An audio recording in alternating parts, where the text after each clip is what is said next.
In what year will construction begin on a new pipeline to the Pacific? The Honourable Governor Halsey. Mr. Speaker, the world is changing rapidly. The United States, the world's largest economy, is fundamentally reshaping all of its trade relationships, causing major disruption and upheaval for Canadians. Right. It's time to transform our economy from one that is reliant on a single trading partner to one that is stronger, more self-sufficient, and resilient to global shocks. To these ends, Canada and Alberta share the same ambitions: diversify our export markets, make Canada an energy superpower, and build a stronger, cleaner, more independent, more competitive economy. Honourable Leader of the Opposition. All right, he can't tell us the year in which construction will begin. Can he tell us in what decade will construction begin on a new pipeline to the Pacific? The Honourable Minister of the Environment and Climate Change. Mr. Speaker, today is a really important day because we are taking important steps forward on cooperative federalism. The Prime Minister has been clear, and we've always known, we cannot reach our climate objectives if we are not working with all of the provinces and territories. Today, Alberta has committed to work with us on clean electricity regulations. They've committed in this agreement to work towards a stronger industrial carbon price. They have committed to work with us on methane regulations. Those are important steps forward for Canada to move towards its climate objectives, and we will keep doing that work. The Honourable Leader of the Opposition. So they don't know the year that construction will begin. They don't know the decade that construction will begin. And the Environment Minister couldn't even bring herself to utter the word pipeline in her answer to the question. And what today's deal allows a proposal for a pipeline to go to an office in 7 months, which will then be studied for 2 years, after which the Prime Minister will give a pipeline veto to the BC NDP Premier, who's already said he's against. Isn't this pipeline going to be built in the year never?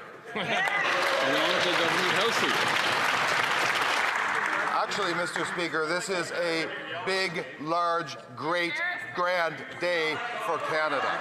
Our government has reached an important MOU with Danielle Smith, the Premier, and the province of Alberta that creates an energy transition in all aspects of energy.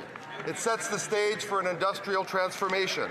It will make Canada stronger, more independent, more resilient, and more sustainable, and it will include the largest carbon capture project in the world. It will mean all of Alberta's energy resources are among the lowest energy intensive in the world. The Honourable Leader of the Opposition. Someone tell us when a pipeline will be under construction. Let's just unpack the Prime Minister's allusion here. He's telling the Keep It in the Ground caucus of the Liberal Party that they just need to be quiet because there won't be a pipeline anyway.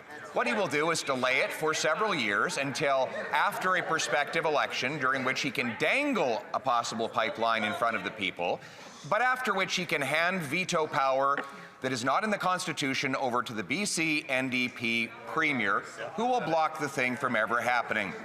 Isn't it true that this isn't a pipeline? It's a pipe dream. The Honourable Governor Halsey.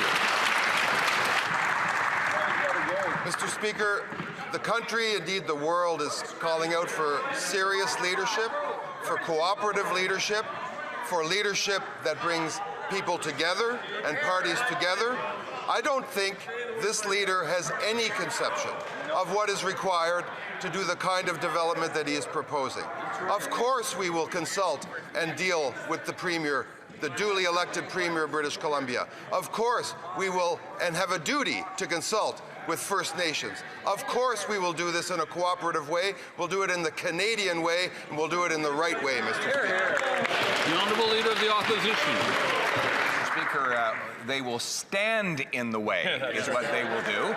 We know that the only thing stopping a pipeline from Alberta to the Pacific is the Prime Minister. Let's unpack the legality of it. The Constitution, Section 9210A, gives the federal government exclusive approval power for a pipeline. Bill C-5 A bill the Prime Minister pushed through the House of Commons, and we even supported him, gives him the power to approve it. So we only need him to do one thing for this pipeline to happen. Get out of the way. Will he do it? Honourable Minister of the Environment and Climate Change. Mr. Speaker, when Canadians elected our government, they were clear.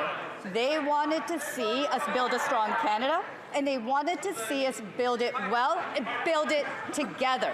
They wanted to see that we could work together as a country, and that means that we do things like this agreement with Alberta that helps us move forward on industrial carbon pricing, moves forward on methane regulations, moves forward on clean electricity, but also respects other jurisdictions like the province of British Columbia, with which we must seek agreement. The Honourable Leader of the Opposition. Well, she accidentally told the truth, Mr. Speaker. She didn't say that it moves forward on a pipeline. She said it moves forward on an industrial carbon tax. A carbon tax that will increase the cost of everything it takes to build a home. So it's a tax on homes. On everything it takes to grow food. So it's a tax on food. It's a tax that drives production out, paychecks down, and the cost of living up. Meanwhile, it does not move forward with a pipeline. We as Conservatives believe in clearing the way to get pipelines built. In other words, we would build a pipeline without a carbon tax. They would build a carbon tax without a pipeline. The Honourable Government House Leader.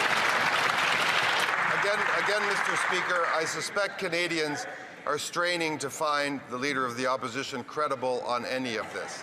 What this Memorandum of Understanding does is create a carbon capture and storage system that will lead the world. It will include, of course, bringing together of partners with whom we have a duty to consult and with other jurisdictions. It will create jobs in the electrical system. It will create construction jobs. It will create opportunity across Western Canada, Mr. Speaker, but most importantly will make Canada an energy superpower. Why can't the Leader of the Opposition see that?